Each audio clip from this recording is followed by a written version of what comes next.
पूरा भी नहीं किया, तटस्थ रहा, उपराम रहा,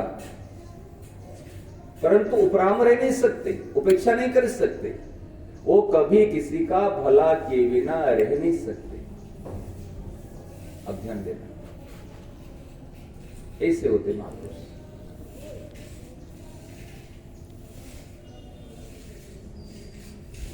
कभी भी किसी का साथ छोड़ नहीं सकते।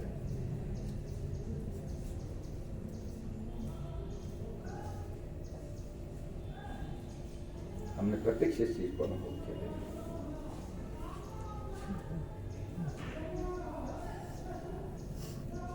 देखो, संत भेष में बहुत मिलेंगे, लेकिन इस प्रकार की भावना ये बहुत कम मिलेगी। संत का शरीर संत नहीं है, कपड़े संत नहीं है, संतों का विचार, जिनका विचार जितना ऊंचा है, हम कहते हैं संतों का हृदय इतना विशाल है, वो आकाश से भी बड़ा है। उनकी भावनाएं की गहराई समुद्र की गहराई से भी अनंत गुना गहराई। महाराज जी इधर इधर आए, आगे आए।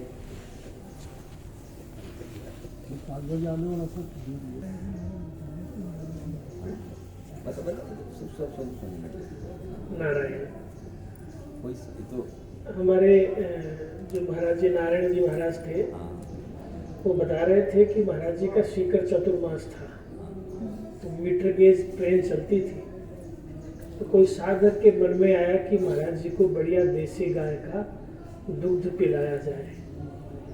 और महाराज जी प्रस्थान कर गए थे, वो लेट हो गया, तो फाटक था वहां, वो खड़ा हो गया। तो उसने क्या देखा कि वो रो रहा था कि मेरा दुर्भाग्य देखो, महाराज जी को दूध नहीं पिला पाया। तो खीर महाराज जी कैसे विचरण करते हुए दरवाजे पे आए, उसको दर्शन हो गए, और आगे चल करके वो ट्रेन रुकी, महाराज जी ऐसे ओक करके दूध पी गए। वो दौड़ के गया तो बर्तन भूल गया महाराज जी, बर्तन तो बोले अच्छा लाओ, तो महाराज जी ऐसे ओक करके ही पूरा दूध पी गए। तो भावना की कैसी महाराज जी कदर करते थे।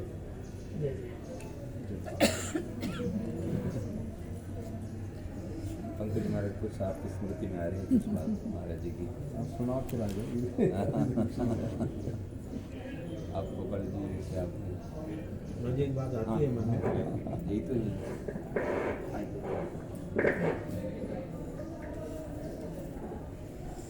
बंगाल में एक गौशाला है जहाँ पर वो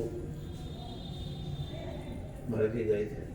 आप उस समय नहीं थे, महाराज जी की सेवा में विनायक जी थे और थे।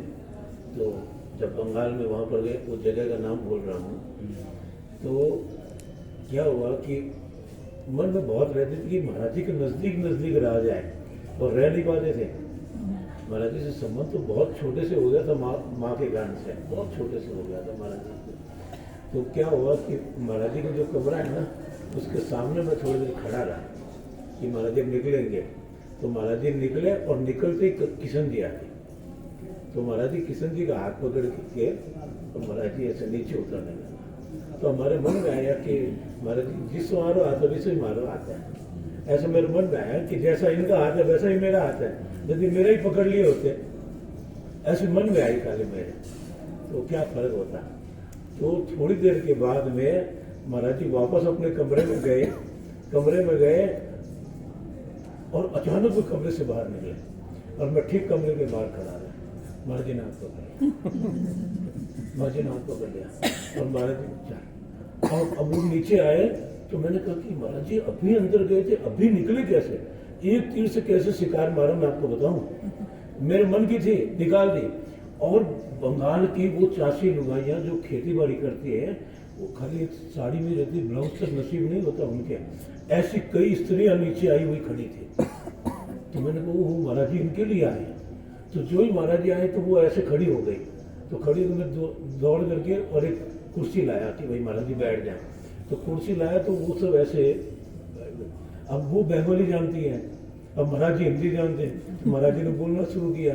तो मैं टूटी फूटी बंगाली बंगाल का हूँ, तो फिर ट्रांसलेट किया मैं कहा, देखो महाराज जी मैं तो थोड़ा ही चाह, मेरे को बहुत ज्यादा दिया। ऐसी भावना की महाराज जी, ऐसे बहुत लोगों के ऐसे इसलिए ये कल्पवृक्ष होते हैं ना, कल्पवृक्ष के नीचे जो कुछ भी आप कल्पना करोगे ये चीज मुंह से बोल कर नहीं कहा, लेकिन ऐसे भावनाओं की कदर करते महाराज जी, अनूठे एकदम। महाराज जी तो कई बार कहते हैं सत्संग है जो कल्प वृक्ष है, हाँ इसमें आप जो भाव रखो, जो भाव रखो महाराज जी आज तो लगभग है ना, महाराज जी लगभग 40-50 वर्ष पहले की बात बताऊँ। महाराज जी गोविंद भवन में भिक्षा करके ना कमरे से बाहर आते थे। महाराज जी जब भिक्षा करके शाम की भिक्षा करके कमरे से बाहर आते थे और वहीं पर तख्त लगा होता था, तो 20-30 लोग इकट्ठे हो जाते थे। उसमें कई बार मेरा मौका लगा, तो ऐसे बैठ जाते और बातें चल पड़ती थी। तो महाराज जी ऐसे बैठे थे और उसमें एक जवान छोरा आया। उस समय सरिता मुक्ता निकलती थी एक पत्रिका, और बड़ा काट करती थी अपने हिंदू धर्म का, और गोस्वामी जी के तो पीछे ही पड़ी हुई थी, उनके संपादक होते थे। तो उस बच्चे ने ना खड़े होकर के कहा, महाराज जी ढोल गवार शूद्र बसुनारी सकल ताड़ना के अधिकारी, ऐसे करके उसने कोई प्रश्न किया। और महाराज जी का कोई पुराने सत्संगी थे, उन्होंने कहा बैठ जा बैठ जा। तो महाराज जी ऐसे जोर से बोले, अरे भाई ये समय आपको दिया हुआ है क्या, आपकी ठेकेदारी थोड़ी है, इसका भी है समय दिया। अभी तो ये कोई डिक्लेयर सत्संग नहीं है, अभी तो हम आकर बातें करते हैं बैठते हैं, तो इसका भी अधिकार है, तो इसको बोलने दो।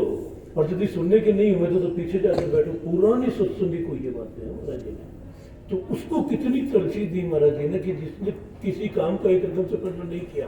और महाराज जी बोले अच्छा भाया बोल, तो फिर बेचारे ने कर दिया। तो महाराज जी बोले कट्ठे लिखोड़ा है, अभी उसने कोई रामायण पढ़ी हो तो पता लगे। तब तक मेहंदी महाराज आ गए, तो मेहंदी महाराज बगल में बैठ गए। तो मेहंदी महाराज बोले हाँ तो मुक्ता में लिखोड़ी या सरिता में ऐसे कुछ बोले। तो महाराज जी बोले आपको कितना भाग्यशाली यहाँ कि ऐसी पुस्तक आप हाथ में नहीं पड़ी, अब मैं कितने भाग्यशाली। और महाराज जी ने पूरा उसको संतोष करवाया। तो ये आत्मीयता है कि एकदम नया छोरा जो पहली बार आया है उसको इतनी तरजीह देना, ये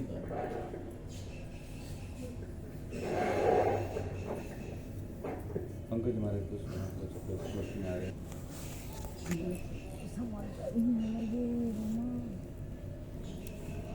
हमने तो एक बात कहते हैं, सन्मुख होई जीव मोहि जबहि जन्म कोटि अघनाश ही तबहि। जो सन्मुख होता है उनके करोड़ जन्म का अघु को नष्ट कर लेते हैं। अभी नाम तो नहीं लूंगा, लेकिन इस संतों से विमुख होने वाले व्यक्ति का भी महाराज ने संभाल किया। ये संतों से विमुख है फिर भी संभाल किया। भगवान के सन्मुख होंगे तो करोड़ जन्म का पाप का नष्ट कर लेंगे। मैं नाम लेना चाहूंगा, लेकिन प्रत्यक्ष स्मृति मेरी आती है एक एक करके। ऐसे कईयों की स्मृति संतों से विमुख हुए हैं, आज्ञा के विरुद्ध चले हैं, अनुकूल नहीं चले, फिर महाराज ने नहीं छोड़ा।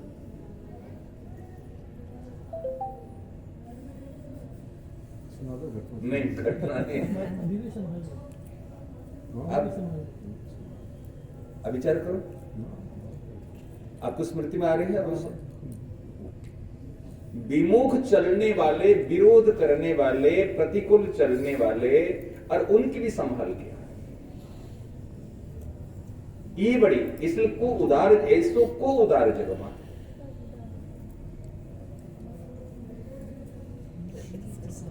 नवनीत समान संत हृदय नवनीत समान। वास्तव में यही संभाला है। इसलिए सन्मुख चलना और विमुख चलना, सन्मुख होने से तो संभालते हैं, लेकिन विमुख चलने वाला को भी संभाला और बड़े प्रेम से।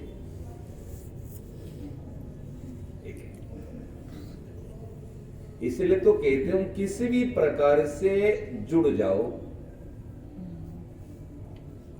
चिपको मत,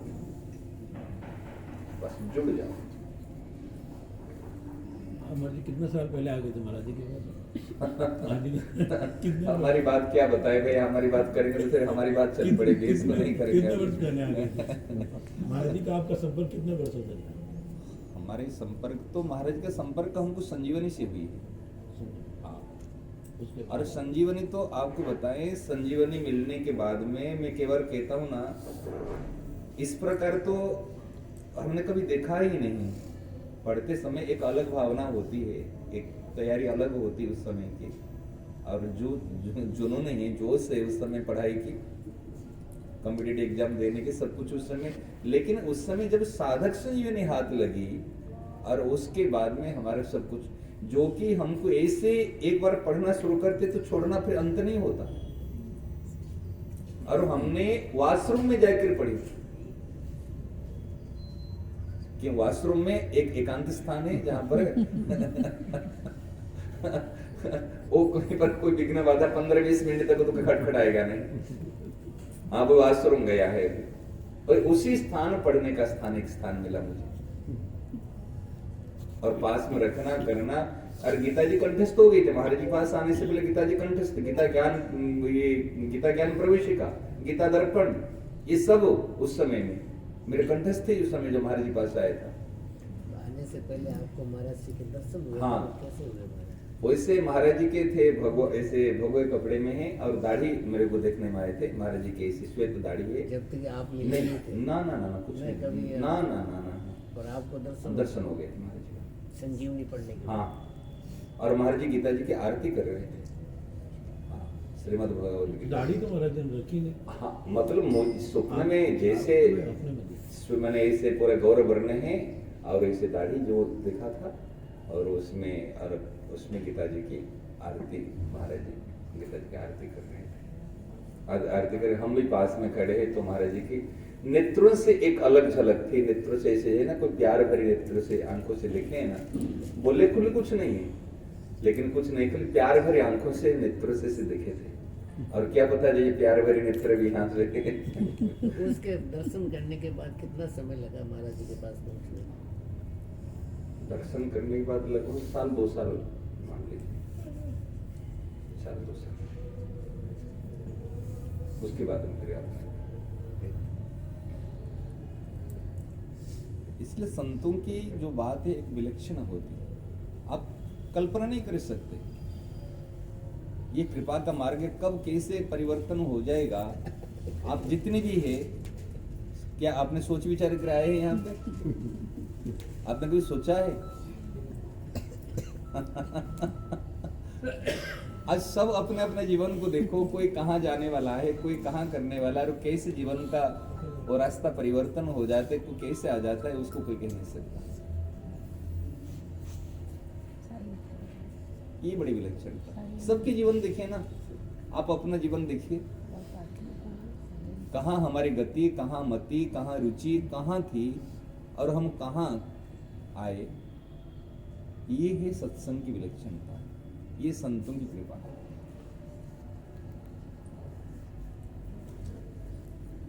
हम कहते रत्नाकर को भी जो वाल्मीकि बना दे, ये हमारे जीवन ऐसे देखा जाए तो प्रत्येक अपने अपने जीवन स्तर देखो, ये संतों का सानिध्य। महाराज जी आपको अंतरंग सुनाइए। हाँ, कुछ बात बताइए। अंतरंग बात। अंतरंग तो चित्रंजन ज्यादा जानते हैं। ये आपको भी है। तो स्वामी जी महाराज जी का, भगवान का तो देखो प्रतिक्षण कृपा ही कृपा है। हर वक्त बस हमारी दृष्टि कम जाती है, ये हमारी कमी रहती है। तो अभी मैं वहाँ पे कलकत्ता की बात बता रहे थे, तो स्वामी जी महाराज जी कलकत्ता में शाम को भिक्षा के बाद बाहर आते थे, तो केशरमा करवाल जी जो भी यहाँ के ये हैं अध्यक्ष हैं, बहुत, या आप द्वापर युग से गीता का प्रचार कर रहे हैं। और स्वामी जी महाराज जी मुस्कुराए, महाराज जी ने अनुमोदन किया। तो अभी मैं वहाँ पे गया था जोधपुर में, तो वहाँ पे मदन पुगलिया जी से बात होगी, तो वो बताया कि 1988 में स्वामी जी महाराज जी का यहाँ पे कार्यक्रम था जोधपुर में। तो उनके साथ नापासर के पंडित जी थे हरिकृष्ण जी, स्वामी जी के बड़े मित्र थे वो, और बिल्कुल स्वामी जी के ही हम उम्र थे। हरिप्रसाद जी। हरिप्रसाद जी, हाँ। तो वो भी आए हुए थे साथ में। तो उस मुझे मैं बहुत सी बातें पूछता था कि स्वामी जी के बारे में बताओ, कुछ बताओ। तो उन्होंने कहा कि स्वामी जी ने मना किया हुआ है। तो फिर मैं पीछे बड़ा रहता था। तो उन्होंने फिर एक घटना सुनाई। बोले नोखा में कोई चोरी हो गई थी। तो स्वामी जी ने मेरे को कहा कि प्रसाद जी आप ऐसा करो, होशियारपुर जाओ और वहां पे भृगु संहिता में पता लगाओ कैसे कैसे हुई है। तो फिर मैं होशियारपुर आया और जहाँ पे भृगु संहिता थी पंडित जी से मिला। बोले पंडित जी उस वक्त ये 1988 की बात उन्होंने बताई, तो उससे 10-20 साल पुरानी बात रही होगी। तो उस वक्त पंडित जी एक प्रश्न पूछने के 10 रुपये लेते थे। तो मैंने उनसे कहा कि ऐसे मेरे को स्वामी जी ने भेजा हुआ है और नापासर में कोई मतलब नोखा में चोरी हुई है। तो फिर वो अंदर जहाँ पे उन्होंने कमरे में जो पुस्तक थी भृगु संहिता वहाँ पे गए और फिर थोड़ी देर के बाद बाहर आए और बोले भी देखो ऐसा है, आधी पुस्तक तो मेरे पास है, आधी पुस्तक मेरे भाई साहब हैं उनके पास में है और वो दूसरे गांव में रहते हैं, तो इसका जवाब आपको वहां पे मिलेगा। तो मैंने कहा ठीक है। तो मेरे मन में आई कि भी आए तो कुछ और ही पूछ लें। तो मैंने पंडित से कहा कि स्वामी जी कौन है। तो वो अंदर गए और संस्कृत में लिख के लाए। स्वामी जी अंदर लिख के लाए और मेरे को बोले वो श्लोक भी बोला हरिप्रसाद जी ने, पर मेरे को तो संस्कृत आती नहीं थी। तो उसमें लिखा था कि नापासर से हरिप्रसाद नाम का पंडित आएगा, बकायदा नाम लेके। अच्छा। हरिप्रसाद नाम का पंडित आएगा और पूछेगा कि स्वामी जी कौन है। तो बड़ा मतलब अचंभित करने वाली बात थी। फिर उसके बाद उन्होंने स्वामी जी के बारे में बताया कि स्वामी जी कौन है, और उसके बाद ये भी बात बताई कि स्वामी जी महाराज जी उसी पुस्तक के रेफरेंस से केशवराम अग्रवाल जी कुछ आदरणीय जो हैं वो बता रहे थे कि भृगु संहिता में आपके बारे में आया था, वो उसी वक्त की घटना थी। तो कहा कि आप द्वापर युग से गीता का प्रचार कर रहे हैं और इस जन्म में आपके द्वारा गीता के ऊपर बड़ी विलक्षण टीका लिखवाई जाएगी। तो ये बात मेरे को मदन पुगली जी ने बताई, ये हरिकृष्ण जी ने मेरे को खुद बताई थी, हरिप्रसाद जी ने। तो ऐसे ये महापुरुष जो हैं ये वाकई बड़े सारे, ये जितने भी महापुरुष थे, सेठ जी, स्वामी जी, भाई जी। तो उसमें संजय जी का अवतार बताया ना, अक्रूर जी का बताया, विदुर जी का, संजय विदुर जी का बताया। अभी राजेंद्र प्रसाद जी का आया था जिसमें संजय के इसमें आया था, इसमें व्हाट्सएप में राजेंद्र दास जी महाराज जो है उन्होंने कहा कि वो संजय थे ऐसा। ये तो मदन पुगले जी ने तो मेरे को, उन्होंने जो हरिप्रसाद जी ने जो पूछा था उसमें पुस्तक में तो विदुर जी का आया था। और उस है विदुर जी का। राजेंद्र दास जी महाराज का यूट्यूब पे वीडियो है जिसमें उन्होंने कहा कि विदुर जी के अवतार हैं स्वामी रामसूरदास जी महाराज, और उनकी बुद्धि बड़ी तीक्ष्ण है। जैसे विदुर जी नीति शास्त्र के ज्ञाता थे, ऐसे ही स्वामी जी ने गीता के ऊपर बड़ी बारीक बातें लिखी। ये राजेंद्र जी का मतलब वो बात तो जो वहाँ पे मिली वो प्रमाणिक थी, तो उसके बाद क्या होता है, एक मुख से दूसरे मुख में बात जाती है और बदल जाती है, वो कोई फिर कुछ बोलने लग जाता है। राजेंद्र दास जी महाराज भी तो एक ऑथेंटिक चीज है ना, हाँ बातें हल्की तो नहीं। हाँ नहीं, तो उनका तो केशवराम अग्रवाल जी से बड़ा घनिष्ठ संबंध है। राजेंद्र दास जी का उनसे बड़ा घनिष्ठ संबंध है और उनसे खूब बातें होती रहती हैं। तो उन्होंने जो बात कही ना वो ठीक ही है। हाँ, उसमें मदन जी ने मेरे को विदुर जी का बताया। तो ये कहावत मेरे को हरिप्रसाद जी ने खुद बताई थी। तो ऐसे हम लोगों के ऊपर तो बड़ी कृपा है कि हम ऐसे महापुरुषों के सानिध्य में आए हैं।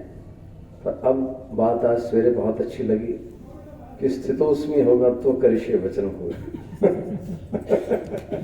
बहुत अच्छी बात होती है। बहुत अच्छी बात, बहुत सही बात है। स्थितोस्मी के बिना अगर मगर तगर किंतु परंतु में चली जाएगी। करिष्ये वचन तभी होगा जो स्थितोस्मी होगा। बहुत बढ़िया अच्छी बात है।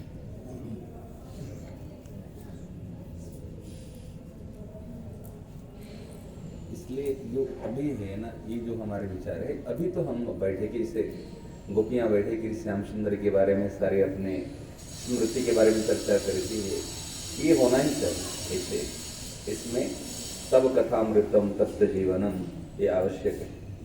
और जहाँ पर युद्ध क्षेत्र है, सत्संग भूमि, उस समय तो और किसी भी प्रकार के ना एकदम महापुरुषों की प्रसन्नता के लिए। आज सुबह बात आई थी, कल कई चीज संस्मरण आ रही थी उस समय में, परंतु मैंने सोचा यदि संस्मरण में कोई बात ले लेंगे तो बात एक ढीली पड़ जाएगी, ये हल्की हो जाएगी। फिर हम उसमें हम वो मूल चीज को छोड़ करके फिर उसी में फिर चले जाएंगे। वो एकदम ठीक था। हाँ, फिर वो चले जाएंगे, फिर उसी से फिर वो बात थोड़ी सरसता तो हो जाएगी, लेकिन बात फिर ट्रैक चेंज हो जाएगी।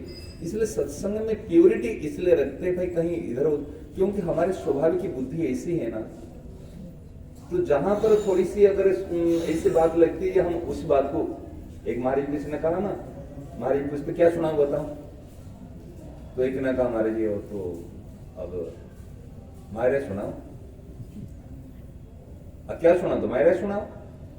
कहते क्या बोल रहे, ये तो भक्तों की चरित्र है, भक्तों की लीला, लेकिन कहा महाराज ये जो स्थान में बैठे हैं ना, ये स्थान में कथा मना है, लिखित रूप में पत्र है मेरे पास में। हाँ, इस स्थान में स्वामी जी महाराज जी और वो ये इनका नाम ये अपना नहीं विश्वराम जी महाराज है, उनके सामने की बात है। एक पोस्ट कार्ड में हमने उसी समय लिखा था महाराज जी के सामने में, यहाँ पर महाराज ने सख्त मना की थी, जो कथा हो चुकी थी कि 3 नंबर में कथा नहीं हो सकती। क्या कथा की विरोधी है महाराज जी? ये स्थल कथा के लिए नहीं है। मैं आपको अभी भी स्पष्ट बता रहा हूं कि यहाँ पर केवल है स्वामी जी महाराज ने कहा, स्वामी जी महाराज ने कहे जो हो चुकी यही 3 नंबर में कथा के लाओ, कहीं पर भी कुछ करना है कराओ, लेकिन 3 नंबर जो एक जो क्षेत्र है ये सत्संग का भवन है, सत्संग यहाँ पर कथा नहीं हो सकती। कारण क्या है? जितने भी पुराण शास्त्र है, जितने भी है, उसमें कथा के द्वारा, कहानी के द्वारा, दृष्टांत के द्वारा, आज सभी माध्यम से यूं करके यूं नाक पकड़ा जाता है, यूं घुमा चीजें है। सत्संग में सीधे कहा जाता है तुम ऐसे है, घुमाने की जरूरत नहीं पड़ती, इधर उधर जाने की जरूरत नहीं पड़ती। इसलिए और अनेक स्थान पड़ा है, तुम जहां करना है करो, लेकिन ये भूमि जो है, ये स्थल है, ये सत्संग का स्थान लिखित रूप में है। मैं आपको बताऊं महाराज जी ने लिखित रूप में मतलब ने स्पष्ट कहा था हाँ। कि जहाँ पर भीष्म पितामह जहाँ पर बोल रहे हैं, हाँ। अब भगवान कृष्ण खड़े हैं, सब पांडव खड़े हैं, और वहाँ पर पहाड़ों के वर्णन आए और यहाँ तो निखालिस भगवत प्राप्ति की बातें चलती है। हाँ। तो इसकी उसकी कोई तुलना नहीं है। महाराज जी ने बड़ी सभा में कहा था, हाँ। यहाँ पर बड़ी सभा में कहा, मतलब कि वहाँ शास्त्रों भी में कितनी तो नीति की, कूटनीति और राजनीति कितनी बातें आई है, वहां पर लेकिन तो हमारे घुमा यहाँ फिरा किसी नीति की के बात यहाँ नहीं कुछ नहीं, यहाँ तो सीधी बात करी जाती है, भाई साधुओं का कल्याण कैसे होगा।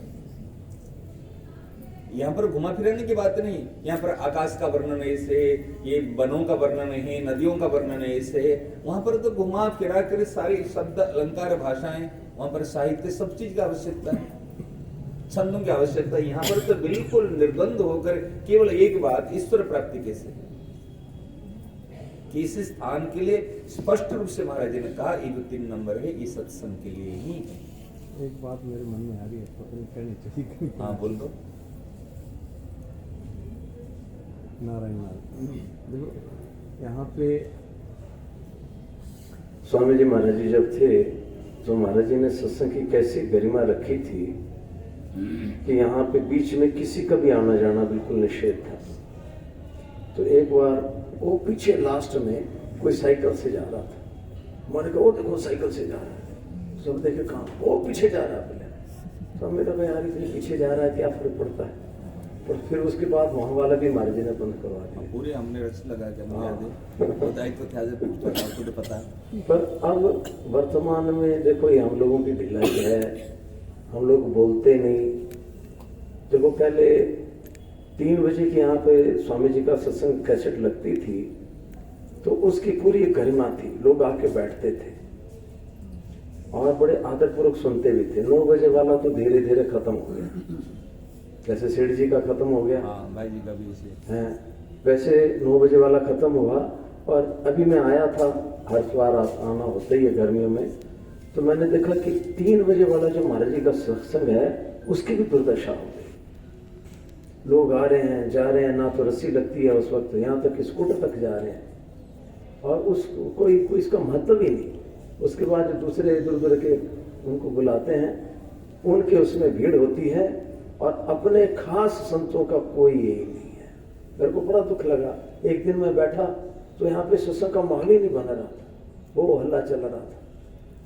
नहीं तो 3 बजे वाला जो सत्संग होता था ना, वो उसमें मतलब लोग आदरपूर्वक बैठते थे, लोग गिने चुने लोग बैठे थे। और वो फिर उसके बाद हमने सोचा यार छोड़ो, फिर अपने 5 नंबर में 7 नंबर 6 नंबर में कीर्तन चलता था, हमने फिर वहीं पे कैसेट लगानी शुरू कर दी स्वामी जी। पर ये देखो अपनी खास जगह वहीं पे अपमान हो रहा है, वहीं पे अपमान हो रहा। और बड़ी बात, हम भी बोलते नहीं, इसका दोष हम लोगों को भी लगेगा। हम भी अपने स्वार्थों से बंधे रहते हैं, हम बोलेंगे तो पता नहीं कोई हमारे पे गाली गिर जाएगी। तो ये सचमुच ये असहनीय है। ये बाकियों को खूब उनके लोग आते हैं, उनको खूब सुनते हैं और सेठ जी स्वामी जी के वहां पे छुट्टी। अब स्वामी जी का भी पहले 5 बजे की प्रार्थना की गर्मी रही है, अब धीरे धीरे उसका अब तो 5 बजे का तो समय ऐसा है कि दूसरा कोई आ नहीं सकता उस वक्त। अब 3 बजे वाला प्रवचन महाराज जी का बहुत, जब तक हम यहाँ पे रहते थे पहले 2016 में, तब बड़ा मतलब उसका प्रभाव रहता था। पर ये इस बार देख के बड़ा दुख हुआ, पहली बार देखा मैंने स्वामी जी के। फिर कई बार तो स्वामी जी का प्रवचन इतने कथावाचकों को दूसरों को बुला लेते हैं, वो कभी कैसेट लगती है कभी हटा ही देते हैं जयराम जी की। ये ऐसे अपमान है ये महापुरुषों का।